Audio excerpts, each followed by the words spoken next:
Hi எல்லாருக்கும் வணக்கம். நான் உங்கள் ரியாஸ். இன்றைக்கி இந்த வீடியோவில் நம்ம என்ன பார்க்க போகிறோம் அப்படின்னா, நம்ம உயிர் வாழ்கிறோம் அப்படின்னா அது ரொம்ப முக்கியமான விஷயம் வந்து ரெஸ்பிரேஷன், மூச்சு இழுத்து விடுறது. ரெஸ்பிரேஷனில் என்ன நடக்குது அப்படின்னு பார்த்தோம்னு சொன்னால், நம்ம வந்து ஆக்சிஜனை வந்து லங்ஸில் உள்ளே எடுத்துக்கிறோம். லங்ஸில் வந்து ஆல்வியோலை இருக்குது. அந்த ஆல்வியோலை மூலமாக வந்து பிளட்டுக்கு வந்து ஆக்சிஜன் போகுது. அந்த பிளட்டு வந்து த்ரூ அவுட் தி டிஷ்யூக்கு வந்து ஆக்சிஜனை கடைசிடுது. அந்த டிஷ்யூ வந்து உயிரோட வாழணும் அப்படின்னா ஆக்சிஜன் தேவை. அந்த ஆக்சிஜனை வந்து இந்த பிளட்லேருந்து அது எடுத்துக்குது. எடுத்ததுக்கப்புறம் அந்த டிஷ்யூலேருந்து பை ப்ராடக்டாக CO2 வருது. அந்த CO2 திருப்பி இந்த பிளட்டை எடுத்துக்கிட்டு திருப்பி ஆல்வியோலை கொண்டு போய்ட்டு வெளியே ஏற்றுது. ஸோ இந்த ஹோல் ப்ராசஸ் தான் வந்து ரெஸ்பிரேஷன். ஸோ இந்த ரெஸ்பிரேஷனால தான் நம்ம உயிரோடு இருக்கோம். அப்படி வெளில போகிற கார்பன் டை ஆக்சைடை நம்ம அளக்க முடியுமா, அதை மெஷர் பண்ண முடியுமா அப்படின்னா மெஷர் பண்ண முடியும். அப்படி அந்த கார்பன் டை ஆக்சைடை மெஷர் பண்ணக்கூடிய ஒரு மிஷின் தான் வந்து கேப்னோகிராஃபி. ஸோ இதுக்கு இன்னொரு பேர் APCO2 அப்படின்னு சொல்லுவாங்க. இது வந்து மெடிக்கலில் வந்து நம்மளுக்கு நிறைய இடத்துல ஒர்க் ஆகுது, நிறைய இடத்துல யூஸ் ஆகுது.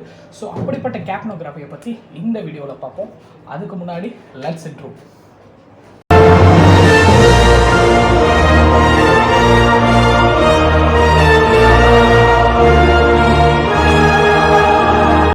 வீடியோவில் வந்து வீடியோ எழுதுன மறைக்குது அப்படின்னு சொன்னாங்க. ஸோ அந்த கமெண்ட்டை கருத்தில் கொண்டு நான் முன்னாடி எழுதி வச்சிட்டேன். ஸோ கேப்னோகிராஃபி அப்படிங்கிறது என்ன அப்படின்னா APCO2 அப்படின்னு சொல்லுவாங்க. Capnography it's a measurement of the end tidal carbon dioxide along with waveform. So அது வந்து நம்மளுடைய எக்ஸ்பிரேட்டரி ஏரில் உள்ள கார்பன் டை ஆக்சைடை மெஷர் பண்ணக்கூடிய ஒரு எக்யூப்மெண்ட்டு. அது மட்டும் இல்லாமல் நியூமெரிக்கல் வேல்யூ மட்டும் தராமல் ப்ளஸ் வேவ் ஃபார்மையும் நம்மளுக்கு கொடுக்கும். அதோட ஒரு வேவ் ஃபார்மையும் கொடுக்கும். ஸோ அதான் வந்து கேப்னோகிராஃபி. கிராஃபிக்கல் ரெப்ரசன்டேஷனில் ஒரு வேவ் ஃபார்மை தரும். அதான் அந்த கேப்னோகிராஃபி. ஸோ அடுத்து கேப்னோமெட்ரின்னு ஒரு டேர்ம் இருக்குது. கேப்னோமெட்ரினா எதுவும் இல்லை, அதோடைய numerical value. So normal APCO2 normal value எவ்வளோ அப்படின்னு பார்த்தோம் சொன்னால் 35 to 45 millimeters of mercury. So இது ப்ரெஷர்னால நம்ம millimeters of mercury சொல்கிறோம். நீங்கள் யோசிச்சு பார்த்தீங்க அப்படின்னு சொன்னால் ஆர்ட்ரியல் பெட் கிளாஸ் எடுக்கிறப்ப நம்ம PCO2 நார்மல் வேல்யூ பார்த்தோம்னாலும் இதே தான் இருக்கும், 35 to 45. ஸோ ஈஸியாக நம்ம வச்சுக்கலாம். ஸோ அது மாதிரி இது எக்ஸ்பயர்டு ஏரில் உள்ள கார்பன் டை ஆக்சைடோட கான்சன்ட்ரேஷன் தான் 35 to 45 நார்மல் வேல்யூ இருக்கணும். ஸோ கேப்னோமெட்ரி அப்படிங்கிறது நியூமெரிக்கல் வேல்யூ, கேப்னோகிராஃபி அப்படிங்கிறது மெஷர்மெண்ட், அதோட graphical representation of the APCO2. So இதுதான் அந்த எக்யூப்மெண்ட்டு. அந்த எக்யூப்மெண்ட்டோட மெக்கானிசம் ஆஃப் ஆக்ஷன் நம்ம எது அப்படின்னு பார்த்தோம் சொன்னால் இன்ஃப்ராரெட் அப்சார்ப்ஷன். நம்மளுக்கு தெரியும் இன்ஃப்ராரெட் லைட் இருக்குல்ல, அந்த இன்ஃப்ராரெட் லைட் மூலமாக அப்சார்ப் ஆகிறத வச்சு தான் இந்த APCO2 கேப்னோகிராஃபியோடைய மெக்கானிசம் ஆஃப் ஆக்ஷன் இருக்குது.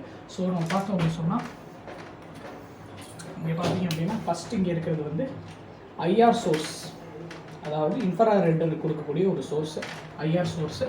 இது வந்து ஃபோக்கஸிங் லென்ஸ்.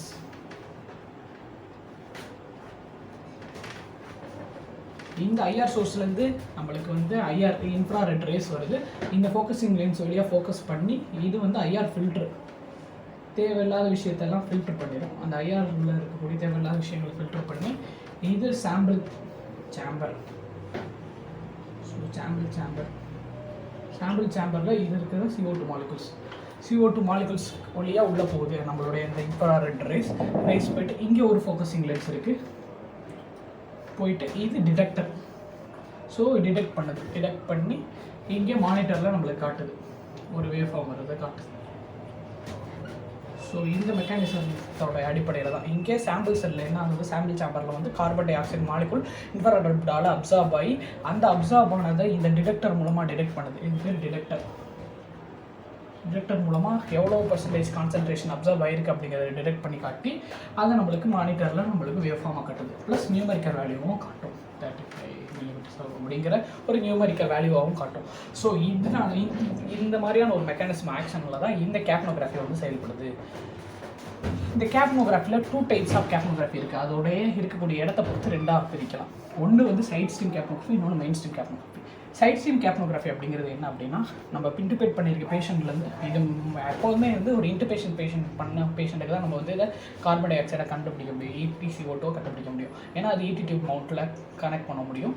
இல்லை அப்படின்னா ஏதாவது ஆக்சிஜன் தெரப்பி இல்லை பேஷண்ட் இல்லை மூக்கு கிட்ட வச்சாலும் நம்மளுக்கு கரெக்டாக தெரியணும் அப்படின்னா ஒரு ஏர்வேல நம்ம வச்சோம் அப்படின்னா தான் நம்மளுக்கு ஒரு CO2 வேல்யூ நம்ம கண்டுபிடிக்கணும். ஸோ நம்ம அதை இன்டிபேட் பண்ணியிருக்க பேஷண்ட்டில் எக்ஸ்பிரேட்டரி லிம்ப் இருக்கும். நம்ம அந்த சர்க்யூட்டில் பார்த்தோம்னா எக்ஸ்பிரேட்டரி லிம்ப் இருக்கும். அந்த எக்ஸ்பிரேட்டரி லிம்பில் வந்து ஒரு கெத்திட்ரு மாதிரி ஒரு விஷயத்தை நம்ம கனெக்ட் பண்ணி அதுலேருந்து நம்ம சாம்பிள் செல் அனலைசர் அப்படிங்கிற ஒரு சாம்பிள் செல் அனலைசருக்கு கொண்டு போயிட்டோம் அப்படின்னு சொன்னால் அந்த எக்ஸ்பெக்டட் டியூப் வழியாக அந்த கெத்திட்டர் வழியாக வந்து எக்ஸ்பெக்ட் ஏர் வந்து சாம்பிள் செல்லுக்கு வந்து அங்கே வந்து கால்குலேட் பண்ணிடும் எவ்வளோ கார்பன் டை ஆக்சைடு இருக்குது அப்படிங்கிறது இதே மெக்கானிசம் மூலமாக அப்புறம் நம்மளுக்கு மானிட்டரில் காட்டும். அப்படி இருக்கிறது சைட் ஸ்ட்ரீம் கேப்னோகிராஃபி. மெயின் ஸ்ட்ரீம் கேப்னோகிராஃபி அப்படிங்கிறது அந்த எக்ஸ்பெக்டட் லிம்பிலே போய்ட்டு நம்ம ஒரு மிஷினை வச்சோம், எக்ஸ்பெரிமெண்ட் லிம்பிலே போய்ட்டு நம்ம வந்து ஃபிட் பண்ணோம் அப்படின்னா, அந்த சாம்பிள் செல்லை வந்து ஃபிட் பண்ணோம் அப்படின்னா அது வந்து main stream capnography. So side stream கேப்னோகிராஃபியில் கெத்திட்டு இருக்கனால ஏதாவது ஹியூமிடிட்டி வந்துச்சு அப்படின்னா அதுக்கு வந்து அதை வந்து பிளாக் பண்ணிடும். அதனால் நம்மளுக்கு வந்து கரெக்டான வேல்யூ கிடைக்கிறதுக்கான சான்சஸ், கரெக்டான வேல்யூ மேக்ஸிமம் கிடைக்கும். அந்த வேல்யூவில் முன்ன பின்ன நம்மளுக்கு சேஞ்சஸ் இருக்கிறதுக்கான சான்சஸ் இருக்குது. ப்ளஸ் ரெஸ்பான்ஸ் கொஞ்சம் டிலேவாக இருக்கும், டிலேடு ரெஸ்பான்ஸ் இருக்கும். ஏன்னா அது கெத்திட்டர்லேருந்து வந்து அதுக்கப்புறம் தான் ஐஆர் அந்த டிடெக்டருக்கு போகுது. ஸோ நம்ம சாம்பிள் செல் அனாலிசிஸ் போகுது. ஸோ அப்போ வந்து ரெஸ்பான்ஸ் கொஞ்சம் டிலேயாக இருக்கிறதுக்கான சான்சஸ் இருக்குது. ஸோ மெயின் ஸ்ட்ரீமில் வந்து நம்மளுக்கு அந்த மாதிரி பிரச்சனை இருக்காது. ஏன்னா நம்ம நேராக போய்ட்டு எக்ஸ்பெக்ட் ரிம்லே போய்ட்டு நம்ம அந்த சாம்பிள் செல் அனலைசரை நம்ம அதை ஃபிட் பண்ணுறதுனால அந்த மாதிரி பிரச்சனை வந்து அதில் இருக்காது. ஆனால் என்ன பிரச்சனை இருக்கும் அப்படின்னு பார்த்தோம் சொன்னால் டெட் ஸ்பேஸ் இன்க்ரீஸ் ஆகும். டெட் ஸ்பேஸ் அப்படிங்கிறது என்ன அப்படின்னா தேவையில்லாது, நம்ம ஏற்கனவே ஏர்வே போட்டு டெட் ஸ்பேஸ் உடச்சிருக்கோம். ஸோ அந்த சர்க்கியூட்டு பெரிய ஒரு டெட் ஸ்பேஸ் தான். நம்மளுக்கு தேவை வந்து ஆல்வியோலை மட்டும் தான் வென்டிலேட் பண்ணணும். ஸோ அப்போ வந்து ஏர் தேவையில்லாத இடத்துக்குலாம் போகுது. அந்த ஏர்லேயும் இன்னும் கொஞ்சம் நம்ம ஒரு மிஷினை கனெக்ட் பண்ணி நம்ம அதை லென்த் அதிகப்படுத்துகிற மூலமாக டெட் ஸ்பேஸும் அதிகமாகும். ஸோ இதில் உள்ள ட்ராபேக் தான். மேக்ஸிமம் நம்ம யூஸ் பண்ணுறது வந்து main stream capnography, side stream கேப்னோகிராஃபியும் யூஸ் பண்ணுறாங்க. ஸோ இதுதான் வந்து வேவ் ஃபார்ம். இந்த வேவ் ஃபார்மோட மார்ஃபாலஜி பார்த்தா உங்களுக்கு தெரியும். இதுதான் வந்து கிராஃபிக்கல் ரெப்ரசன்டேஷன் சொல்லுவாங்க. இது எக்ஸ் ஆக்சிஸில் வந்து டைம் இருக்கும், ஒய் ஆக்சிஸில் வந்து ப்ரெஷர் இருக்கும், எவ்வளோ கார்பன் டை ஆக்சைடு இருக்குது அப்படிங்கிறது ப்ரெஷர். இது இந்த வேவை பார்த்திங்க அப்படின்னா பாவை தலையில் போட்ட மாதிரி இருக்கும். ஸோ இதில் வந்து மார்ஃபாலஜி நம்ம பார்த்தோம்னா ஏபிசிடி அப்படின்னு பிரிச்சுக்கலாம். ஸோ நான் இங்கே எழுதிருக்கேன் பாருங்கள். ஏபி அப்படிங்கிறது எக்ஸ்கலேஷன் ஆஃப் ஸ்ட்ரோக். இங்கே பார்த்திங்க அப்படின்னா இது மேக்ஸிமம் இது எல்லாமே வந்து ஒரு எக்ஸ்பிரஷனை தான் நம்ம மெஷர் பண்ணுது. ஏன்னா எக்ஸ்பிரஷனில் தான் நம்ம என்ன பண்ணுவோம், CO2 இருக்கும். ஸோ CO2 மெஷர் பண்ணுறப்ப எக்ஸ்பிரஷனில் தான் மெஷர் பண்ணுற மாதிரி இருக்கும். ஸோ இந்த ஏபி அப்படிங்கிறது எக்ஸ்கலேஷன் ஆஃப் ஸ்ட்ரோக், நம்மளுடைய எக்ஸ்கலேஷன். ஃபஸ்ட்டு ஏவை பார்த்தோம் அப்படின்னு சொன்னால் அது வந்து ஆல்வலர் எக்ஸ்பிரஷன் ஸ்டார்ட் பண்ணுற இடம் தான் வந்து இந்த ஏலேருந்து ஏபிக்கு போகிறப்போ வந்து எக்ஸ்பிரஷன் நடக்குது, அதனால் ஒரு அப்ஸ்ட்ரோக் வருது. ஸோ கார்பன் டை ஆக்சைடோட ப்ரெஷர் வந்து இன்க்ரீஸ் ஆகிட்டே போகுது. அதுக்கப்புறம் ஒரு எக்ஸ்பிரஷன் பிளேட்டிவ் வரும் பிசியில். ஸோ இந்த பிளேட்டிவ் வருது. இந்த பிளேட்டிவில் இந்த சி தான் வந்து பீக் வேல்யூ. இந்த ஹோல் கிராஃபிக்கல் ரெப்ரசன்டேஷன் இந்த கிராஃப்லேயே வேவ் ஃபார்ம்லேயே ரொம்ப பீக்கான வேல்யூ எது அப்படின்னா சி. ஸோ இந்த சி தான் ரொம்ப முக்கியமான வாய்ந்தது. ஏன் அப்படின்னா இதுதான் வந்து ETCO2 வேல்யூ. ஸோ இந்த வேல்யூவை தான் நம்ம வந்து மானிட்டரில் பார்க்க போகிறோம். இப்போ ETCO2 வேல்யூ அப்படின்னா இந்த சியில் என்ன இருக்குது அப்படிங்கிறது இப்படி பார்த்தோம் அப்படின்னா இங்கே ஒரு 40 இருக்குது அப்படின்னா ETCO2 40 அப்படிங்கிறது தெரிஞ்சுக்கும். ஸோ அதுதான் வந்து இந்த சி. அதுக்கப்புறம் CD அப்படிங்கிறது வந்து எக்ஸ்பிரேட்டரி வாஷ் அவுட். எக்ஸ்பிரேஷன் முடிஞ்சோடனே மிச்சருக்கு ஏர் வாஷ் அவுட் ஆகுறது. அடுத்து DA அப்படிங்கிறது போஸ்ட் இன்ஸ்பிரேஷனை வேவ் ஃபார்மில் காட்டாது, ஏன்னா எக்ஸ்பிரேஷன் மட்டும் தான் காட்டுது. ஸோ இன்ஸ்பிரேஷனில் CO2 இருக்காது, அதனால் ஒரு டவுட்ஸ் எந்த ஒரு கிராஃபும் வரல. அப்போ DA அப்படிங்கிறது என்ன அப்படின்னா போஸ்ட் இன்ஸ்பிரேஷன் ஸ்பேஸ். இன்ஸ்பிரேஷன் ஆனதுக்கப்புறம் எக்ஸ்பிரேஷனுக்கு உள்ள அந்த இடைவெளியை காட்டுறது தான் இந்த DA அப்படிங்கிறது. இது எக்ஸ் ஆக்சிஸில் டைம் இருக்கும், ஒய் ஆக்சிஸில் ப்ரெஷர் இருக்கும். ஸோ இதுதான் வந்து இதோடைய மார்ஃபாலஜி, இந்த வேவோட மார்ஃபாலஜியாக இருக்குது. ஸோ இதோட யூசஸ் அப்புறம் டிஃப்ரெண்ட் டைப்ஸ் ஆஃப் வேவ் ஃபார்மை பற்றி பார்ப்போம். Until then, signing off, JVS Khan. இது PARAMEDICOGENISIS.